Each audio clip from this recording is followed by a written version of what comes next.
Bonjour à tous, aujourd'hui je vous propose la troisième partie des autocars Mercedes-Benz. Donc après avoir effectivement mis en valeur le O303 dans la première vidéo, dans la première partie, un bel autocar fabriqué de 1974 à 1992 à Mannheim en Allemagne, dans l'usine Mercedes-Benz, donc d'autocars et d'autobus à Mannheim.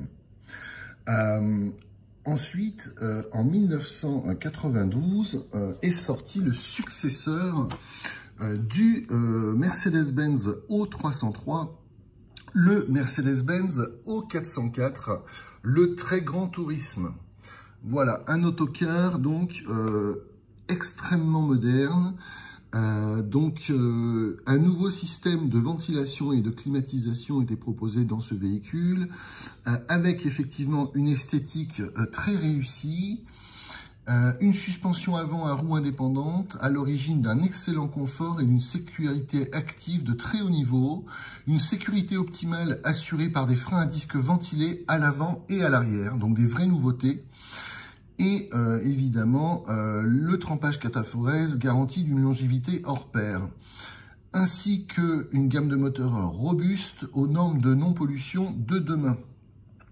Voilà donc le Mercedes-Benz O404 qui est né en 1992, destiné à remplacer le O303. En fin de ma deuxième partie de vidéo, je me suis cassé la voix.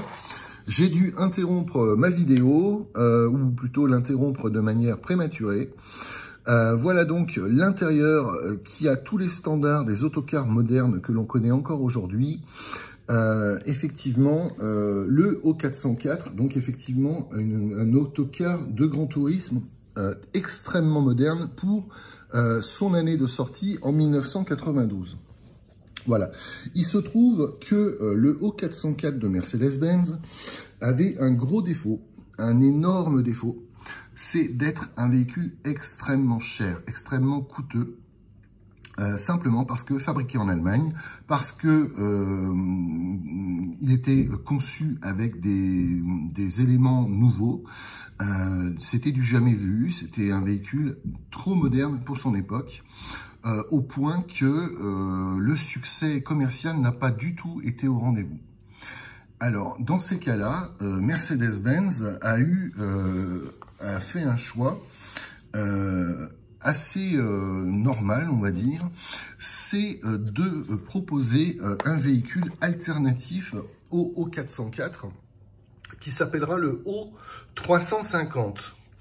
Voilà, donc c'est un autocar, on le verra tout à l'heure, qui sera fabriqué sur une base de O404 et qui sera fabriqué dans la nouvelle usine d'autocars autobus de Mercedes-Benz qui est située à Özdere en Turquie.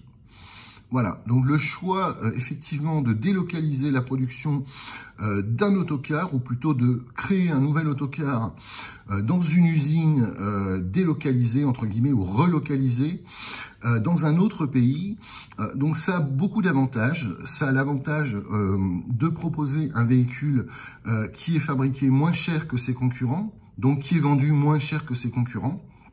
Ça permet de s'implanter durablement sur le marché turc, ainsi que, puisque la Turquie, c'est l'entrée est, l'entrée orientale de l'Union européenne, ça permet donc d'avoir un nouveau centre de gravité pour Mercedes-Benz, qui effectivement pourra inonder tout l'Orient, ainsi que l'Afrique, avec ses véhicules de manière plus aisée et avec une gamme de tarifs qui sera plus adaptée effectivement aux conditions économiques de ces pays.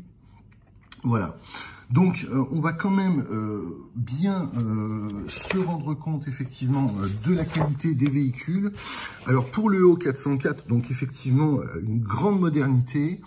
Voilà donc les dessins, les vues dessinées du O404, voilà, avec les informations techniques, avec effectivement le moteur 8 cylindres de 381 chevaux. Apparemment, c'est un V8, hein, sauf erreur, c'est un V8. Voilà, et donc effectivement toutes les caractéristiques techniques du O404. Voilà. Ensuite, alors le O350, il a une ligne absolument beaucoup plus consensuelle, mais audacieuse. Effectivement, un profil comme celui-là, c'est quand même une ligne assez audacieuse qui tranche effectivement avec le classicisme du O404. Voilà, donc le O350, c'est une alternative moins chère au O404. Voilà donc ce véhicule qui a été présenté à Hanovre en 1994, c'est-à-dire 2 ans après la sortie du O404. Voilà, donc toujours le même moteur V8 de 381 chevaux pour le O350. Voilà. Alors, je vais faire des petites parenthèses là avant de continuer le descriptif du véhicule. Donc là, on est effectivement sur un magazine Renault qui justement évoque en 1994 la présentation du O350, 381 chevaux, Mercedes. Le O350 Mercedes est développé sur une base de O404. Il est assemblé au sein de sa filiale turque de Mercedes à Özdere, donc en Turquie. Voilà le O404. C'est la même photo d'ailleurs que le descriptif technique. On a aussi un autre document qui est très intéressant parce que on observe effectivement, ici était présenté à Courtrai, donc au salon de l'autocar, effectivement, le châssis 15 mètres du Mercedes-Benz O404. Voilà. Donc c'est sur un châssis comme celui-ci qui est fabriqué le Turismo. Ici, effectivement, c'est une version à 3 essieux, comme on peut le constater. Voilà. Le châssis du O404, destiné au carrossier. Sachant que le O350, que voici, le O350 n'était disponible qu'en véhicule à 2 essieux, bien sûr. Voilà. Enfin, il y a quelques petites illustrations qui sont très sympas. Et on en finira avec le O404. Là, on a une version O404 qui a été présentée lors d'un salon. Voilà, donc c'est toujours intéressant pour notre culture d'avoir une photographie alternative. Ici, un FR1 T3, donc en version courte. Voilà. Et on a aussi le O350, voilà, présenté aussi avec des couleurs assez flashy. Voilà pour une alternative de vue. Et on a aussi enfin une version surélevée SHD, c'est-à-dire un plancher super surélevé. Voilà, le SHD de Mercedes. Voilà, version surélevée avec motorisation toujours de 381 chevaux. Donc présenté à un salon, voilà le O350. Alors, il faut savoir que sous le badge O350, il y a l'inscription Turismo. Voilà. Et il y aura une version qui sera faceliftée, c'est-à-dire avec une nouvelle face avant. Enfin, plutôt en 1999, la calandre avant et les phares arrière, la face arrière vont voir leur design, leur style revu. Et ils perdront le numéro O350, ils s'appelleront tout simplement Turismo. Voilà. Donc, alors, le O350, voilà. Le O404, donc, qui est la base du O350. Alors, voici le facelifting du Mercedes-Benz Turismo de 1999. C'est ma photo de présentation que j'ai choisie parce que c'est celle qui est la plus facile à photographier. Je n'ai pas trouvé d'illustration plus valable que celle-ci. Une photo aussi de l'intérieur du véhicule, vue de l'arrière vers l'avant. Donc des coloris tout à fait cohérents, c'est-à-dire une vraie recherche de style. C'est pas parce que le véhicule est fabriqué en Turquie que c'est un véhicule de mauvaise qualité. C'est un véhicule Mercedes-Benz qui répond aux standards de qualité Mercedes-Benz, voulu par les clients, C'est simplement un véhicule de grande qualité qui est fabriqué dans un pays où le coût de la main-d'œuvre est moins élevé. Voilà donc le Turismo avec la nouvelle face avant de 1999. Voilà, alors je vais vous montrer donc la brochure du Turismo O350, le Turismo de 1999. Voilà donc le visuel de la brochure. Alors, je vais vous montrer une photo alternative aussi. Voilà le Turismo. Voilà les visuels des brochures. Voilà. Pour le Turismo. Alors là, on a essentiellement des illustrations puisque je ne parle pas la langue.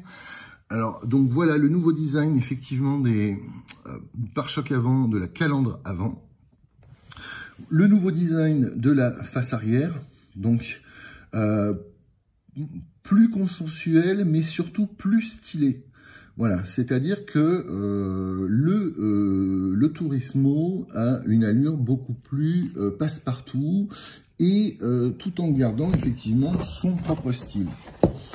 Voilà, donc là nous avons la face avant, donc très réussie. Effectivement, vous avez un véhicule tout à fait stylé, qui est très attrayant. Voilà, un beau design, un beau style. Voilà, pour la face avant du Turismo, du Mercedes-Benz Turismo. Encore une vue de l'intérieur du Turismo. Voilà, donc toujours des choix des coloris très soignés, très harmonieux. Franchement, ça va très bien ensemble. Là, les touches violettes, violette et puis jaune, ça rend vraiment très très bien. Voilà, les sièges avec la poignée inclinable. Voilà,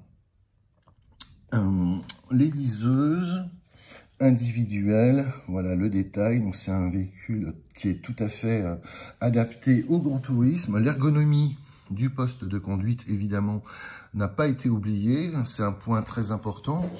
Voilà, donc c'est vraiment un très très beau véhicule, le Turismo de Mercedes-Benz. Voilà l'ergonomie du poste de conduite. Voilà, un aménagement très soigné.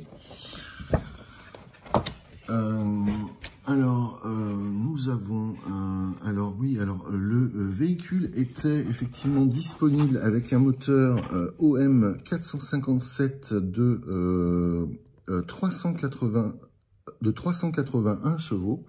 Là, il est disponible en version 422 chevaux dans une version ultérieure. On reviendra dessus sur la technique. Une version alternative d'aménagement intérieur, donc rose et jaune, ça va toujours aussi bien ensemble. Voilà, donc c'est très intéressant de voir effectivement les alternatives d'aménagement intérieur qui sont proposées sur ce véhicule. Voilà, donc le Turismo. Voilà, donc toujours les mêmes features, mais c'est quand même très intéressant d'avoir justement des photos alternatives. Voilà, un gros plan sur le pavillon. Voilà.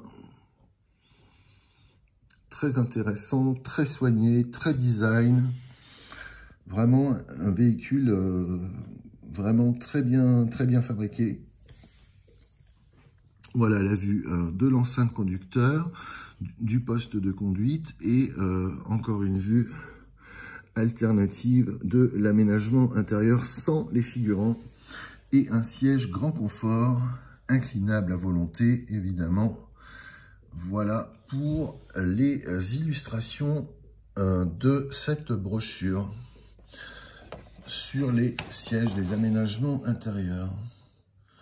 Voilà, donc là aussi nous avons les différents types de garnissage en allemand.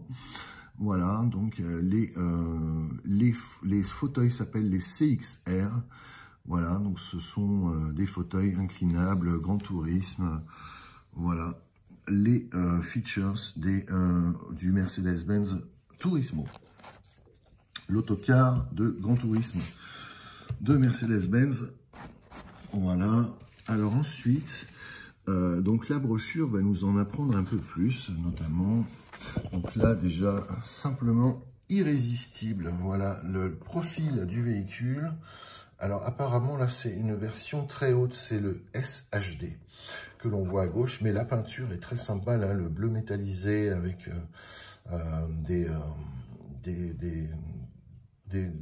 on dirait des empreintes. Bon, c'est très sympa. Le design de la peinture, très sympa, très bien réalisé. Donc là, encore une vue alternative sur effectivement l'intérieur de l'autocar Turismo, le poste de conduite ergonomique. Voilà. Un autocar de tourisme attractif pour un usage quotidien. Voilà. Donc à gauche, nous avons le RHD et à droite, nous avons le SHD. Alors le SHD est beaucoup plus haut. On observe la différence en fait au triangle là de style sur la porte avant, et on peut voir que le triangle n'est pas le même, n'a pas la même taille.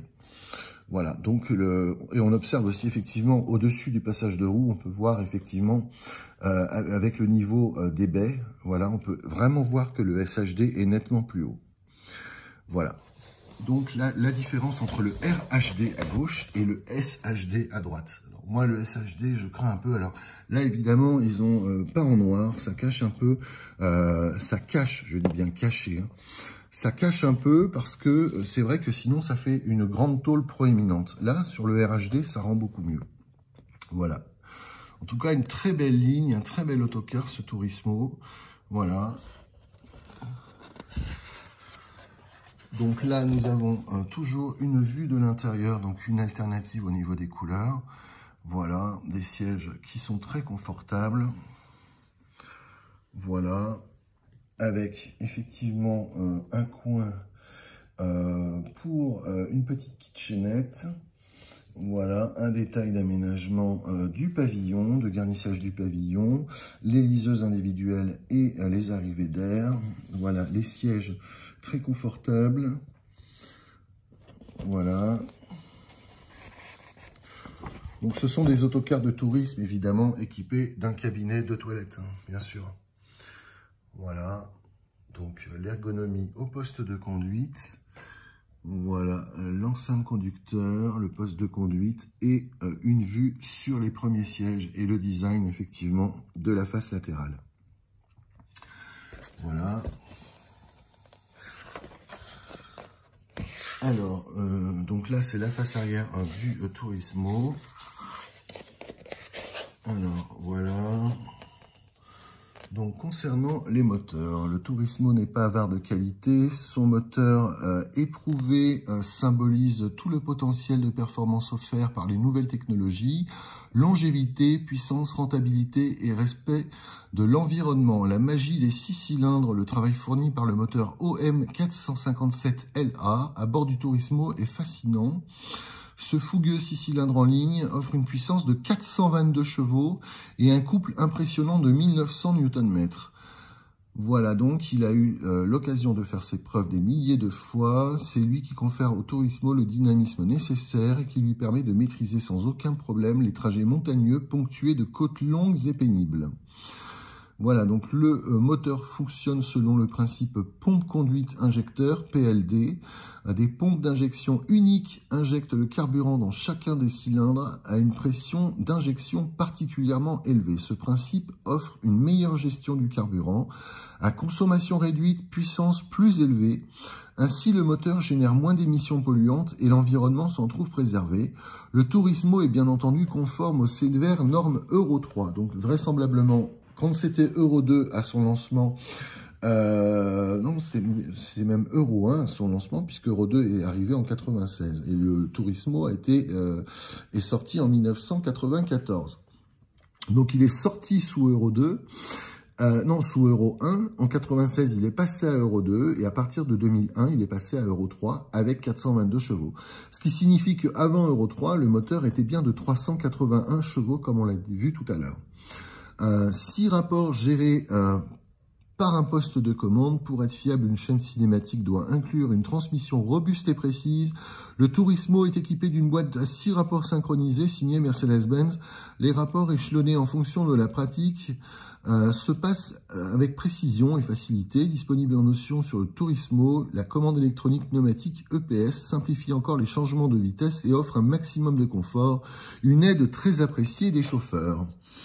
Voilà, donc ça c'est pour le moteur 422 chevaux, donc le 6 cylindres en ligne, c'est pas un V6, c'est bien un 6 cylindres en ligne. Et là, c'était la version d'avant, c'est-à-dire le moteur de 381 chevaux, le OM442LA. C'était un V8, voilà, donc le V8 de 381 chevaux a été remplacé par le V6, par le 6 cylindres en ligne de 422 chevaux. C'est champion ça, c'est vraiment champion. Franchement, c'est super. Moindre cylindrée, mais plus de puissance pour le 6 cylindres en ligne. C'est super. C'est tout gagnant pour le client et l'environnement. Voilà donc là une vue effectivement sur les soutes, donc très intéressant. Voilà donc les soutes, la face latérale, donc les portillons qui se relèvent parallèlement à la face du véhicule. Voilà donc les deux véhicules RHD ici et SHD ici.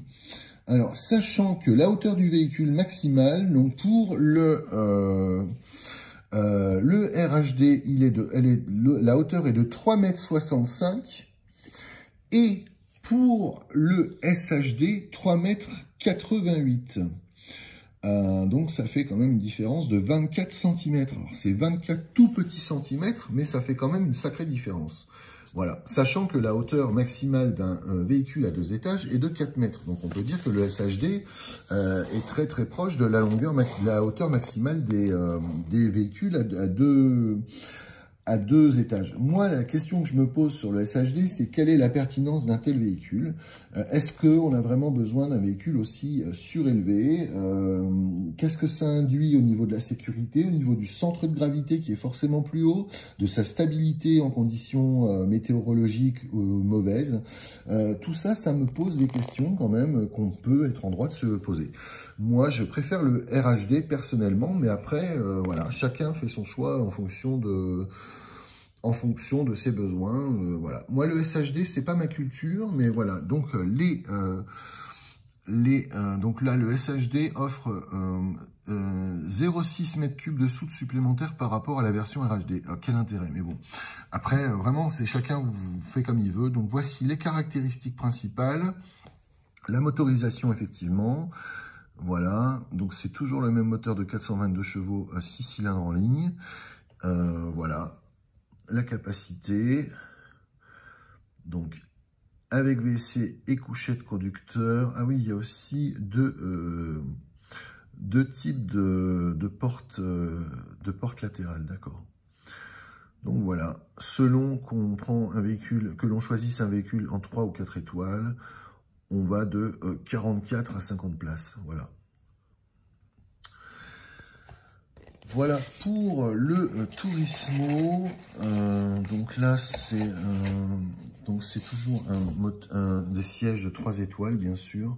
C'est, voilà, siègerie 3 étoiles. Voilà.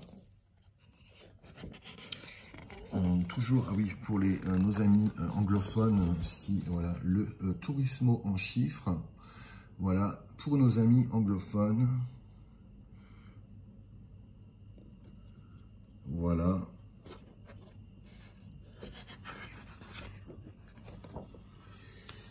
Voilà, je suis très content d'avoir rendu hommage à ce véhicule, le Mercedes-Benz Turismo, parce que c'est un véhicule qui a compté.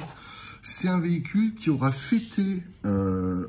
en fêtant ses 10 ans de production, c'est un véhicule qui aura fêté son 10 millième exemplaire, c'est-à-dire en 10 ans de production, 10 000 exemplaires. Il y aura eu d'ailleurs une édition limitée à 70 exemplaires qui s'appellera justement l'édition 10 000. Voilà. Donc ça, c'est une édition limitée de 2004. Voilà. Aussi, donc en fait, entre 1994 et 2019, puisqu'il y aura eu plusieurs générations de Turismo, en 25 ans, donc là on a dit qu'en 10 ans, il avait été fabriqué à 10 000 unités.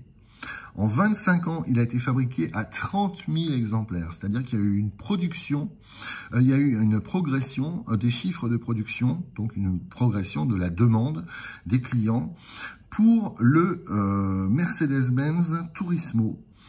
Voilà donc ce que j'avais à dire sur le Mercedes-Benz Turismo. J'ai peut-être d'autres informations à vous communiquer. Alors, je voulais quand même vous montrer un petit truc très sympa. Donc, l'édition 10 000 exemplaires. Voilà, le Turismo pour l'édition 10 000 exemplaires. Alors, les 70 exemplaires étaient en échelle 1, bien sûr, hein, pas le petit véhicule que je vous présente qui est en cuivre. En tout cas, très sympa, effectivement, l'idée de fabriquer comme ça un véhicule en métal. C'est très sympa comme idée. Et voilà, un très beau véhicule. Le Turismo de Mercedes-Benz, ici la version 10 000 exemplaires. Voilà, édition 10 000. Très sympa. Voilà, le Turismo de Mercedes-Benz.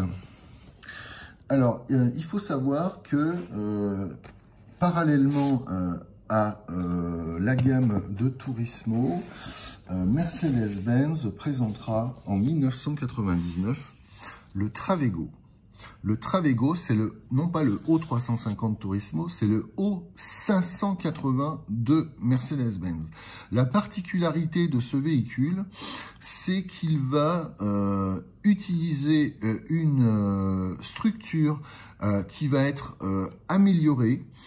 Le véhicule va être fabriqué en Turquie et en Allemagne, c'est-à-dire que les finitions seront effectué en Allemagne. Alors là, en l'occurrence, c'est une brochure de Travego L, c'est-à-dire un véhicule à 3 essieux. Donc, on retrouve évidemment des similitudes dans l'aménagement intérieur. Voilà, donc c'est très intéressant de voir effectivement que Mercedes-Benz va proposer une gamme d'autocars, donc de Travego, qui seront plus haut de gamme que le Turismo et qui répondront justement à une demande, peut-être des transporteurs, pour un véhicule plus haut de gamme fabriqué en Allemagne et qui sera donc le successeur du O404. Si le O350 Turismo a été une alternative au O404, là en l'occurrence le O580 Travego est le remplaçant du O404. Voilà, donc toujours fabriqué en Allemagne mais à partir d'éléments fabriqués en Turquie. Voilà donc le O404 et ses caractéristiques donc en allemand pour nos amis germanophones. Voilà. Nous avons effectivement là en l'occurrence quelques caractéristiques avec l'aménagement intérieur du Mercedes-Benz O580 Travego. Voilà. Donc là, l'aménagement intérieur, ok. Et ensuite, on a effectivement aussi, donc toujours, alors là, par contre, c'est un moteur OM 502 LA Euro 3 de 435 chevaux. C'est un V8. Voilà. Donc et il y a aussi une possibilité, une option à 476 chevaux. Toujours le même V8. Donc c'est très intéressant de voir que le Travego, en fait, va effectivement proposer un plus par rapport au Turismo et ses 422 chevaux. Voilà, un plus au niveau peut-être des détails de finition ou des matériaux peut-être un peu plus nobles. Et justement, donc c'est assez intéressant effectivement de voir qu'une gamme alternative est proposée. Voilà. Ultérieurement, le Turismo fera l'objet, donc certainement partir parce qu'ils se ressemblent quand même beaucoup. Là, on n'est plus sur le O350, on est bien sur une nouvelle génération de Turismo, dont la structure a été revue totalement. À mon avis, elle doit reprendre cette structure, elle doit quand même reprendre quelques éléments de l'ancien Travego. Il y a une possibilité pour que ce soit tout à fait, voilà, il y a quand même une grosse ressemblance entre l'ancien Travego et le nouveau Turismo. Voilà, donc on peut effectivement voir qu'il y a une certaine ressemblance. Et donc ce nouveau Turismo donc, a une allure quand même un peu plus consensuelle, moins originale que son prédécesseur, donc le Turismo toujours. Voilà, même si toujours les aménagements soignés. Et le Travego verra aussi un successeur fabriqué à partir de la même base que le Turismo. Voilà, donc avec un aménagement encore plus soigné, plus haut de gamme que le Turismo de Mercedes-Benz. Voilà, le Travego, le Turismo. Voilà. Très intéressant. Donc vraiment, là, on voit, par exemple, le dessin, le style des premiers montants de face avant. En arrière de la porte, on peut effectivement voir qu'il y a plus de consensus sur le Turismo que sur le Travego. Cela dit, ça reste quand même des autocars très soignés. Merci beaucoup d'avoir regardé cette vidéo hommage aux autocars Mercedes-Benz. Merci à vous pour vos likes, pour vos commentaires. N'hésitez pas à commenter, à liker.